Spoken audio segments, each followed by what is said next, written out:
Hello there. It's my joy to be with you today. And I'm Suzanne Irwin, and I live on a farm outside of Twin Oaks area. And I'd like to share a story about a beautiful but a little fellow that had a hard time to live, and his name is Clyde. He's a baby steer. Now, on the background, as you see the snow falling, the book I wrote about Clyde shows Irwin Mountain covered in snow, and the trees are dappled with white, ice-crusted leaves, and they glisten in the sunlight. And during the night, Mother Nature has laid a beautiful coverlet of whiteness over the pasture land at Stratford Oaks Farm. Now, on this farm, there were many animals. Gretchen and Andy, those were pygmy goats. And it was so cold they didn't want to leave their beds. And we have Naya, Percy, and Sandy. And these are farm dogs that live on the farm. And we even have a little burros, Cricket and Cracker. But they were so cold, and it was strange that they even saw whiteness in the ground, because these burros were born in the desert in Arizona. Now, the story of Clyde began on a very, very cold, frozen winter morning. Papa Bob, who owned Stratford Oaks Farm, got a call from his friend Farmer Curtis. And Farmer Curtis said, "Bob, we have a calf here whose mother is very ill and she can't help him. Can you take him to your house, to your barn?" And so Papa Bob asked his two children, Jen and Pierce, if they would come with him in the truck and see about this baby steer. Well, what they found, boys and girls, was a large baby, and the mother was very ill.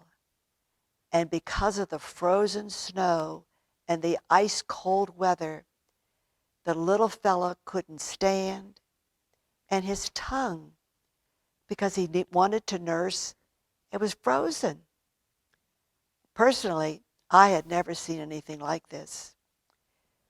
So Papa Bob got his truck together and put a red coverlet in the back and got up some hay and went out to Farmer Curtis's farm.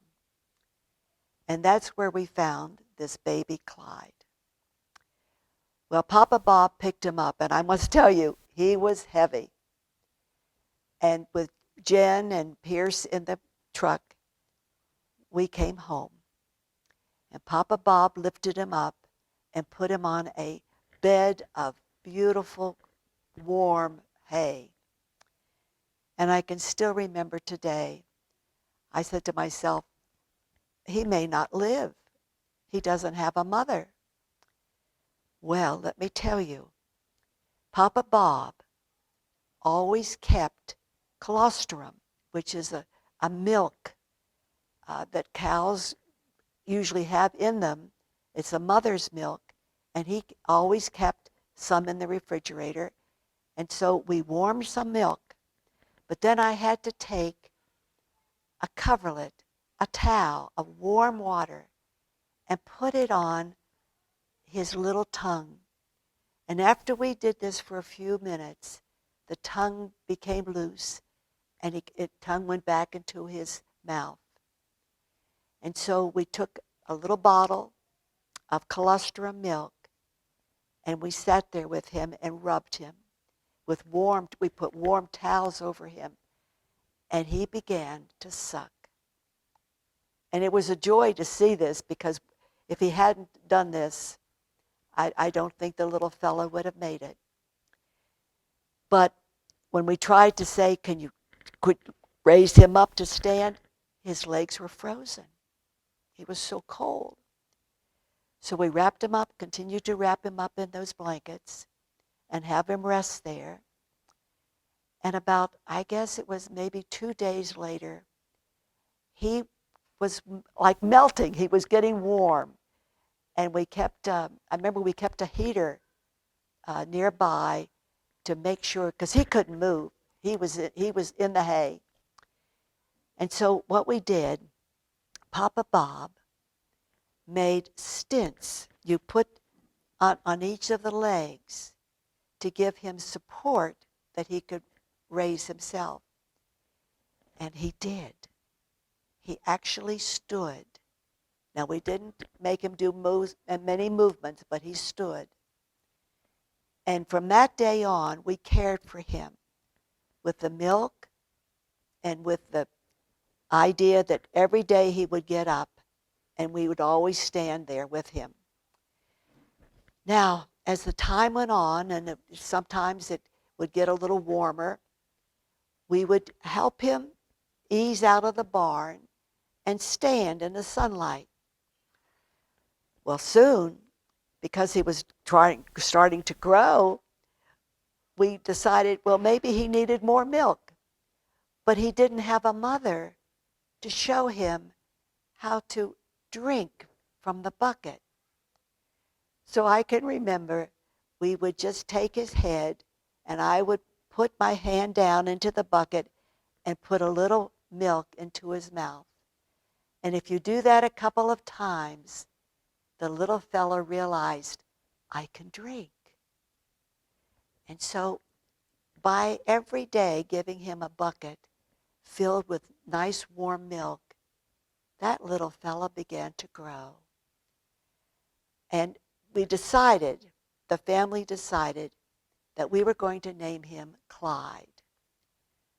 I don't know if you remember at Christmas time, the big, big horses that are in the screen, on your TV screen, and they're called the Clydesdale horses, but they're huge. And we just thought Clyde was a good name for this baby. I want to show you, before we go any further, that the story of Clyde is in Book 2 of Stratford Oaks Tales. And it was illustrated by Zach Ham, who saw Clyde and the goats and the little dogs in his eyes. And I want to show you that you can see in the refrigerator where Papa Bob kept the milk. And you can also see the truck where we picked up Clyde. And this shows the children with Clyde. And Clyde is enjoying life now. He really is. And you know, Thanksgiving is just around the corner. And we may even have snow on Thanksgiving. Who knows? We've had it before here in Allegheny County. But Clyde, he really just was such a special and a sweet, gentle spirit he had. And for Thanksgiving, I often think that how grateful he was that we found Clyde, that Farmer Curtis called us, and we were able to help this little fella live. And that's probably the greatest thing we could do on a farm, is to make sure the animals are well taken care of. So here's Clyde, and he's enjoying life. And I must tell you that we had to be patient with Clyde because Clyde never was with a herd. Clyde was always by himself. He had to learn how to walk. He had to learn how to drink. And it kept the children every day would work with him. And then finally the day came when we said, well, let's put Clyde out into the pasture, because he had never been with other cows and calves. Well, we walked him out. We put, come on, Clyde. We had feed in a bucket, and he came. And we opened the green gate, and Clyde stood there. And he didn't go out to meet the other cows. So we just stood there by the gate and made sure that he felt secure, and then brought him back. And this went on for several days of back and forth through the green gate to be in the pasture. One day, he ventured out further into the pasture. And when he came back, I was standing by the green gate. I'll never forget it. And I put my arm out like this through the bars. And the little fella took my arm into his mouth and began like to suck. And what it meant for me is I and the children were his mother.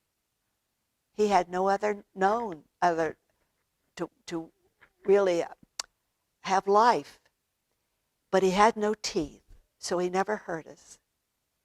And so when he came back, he often would come up to us and he would nudge us and look for that arm and just suck a little bit, but he was happy. And then one day, when he was out in the pasture, he joined the others. And I must tell you, being such a large steer, he looked very kingly. And at the closing of the book, I always said, and I'm going to show you, that he, in his gentleness and his strength, he was very special.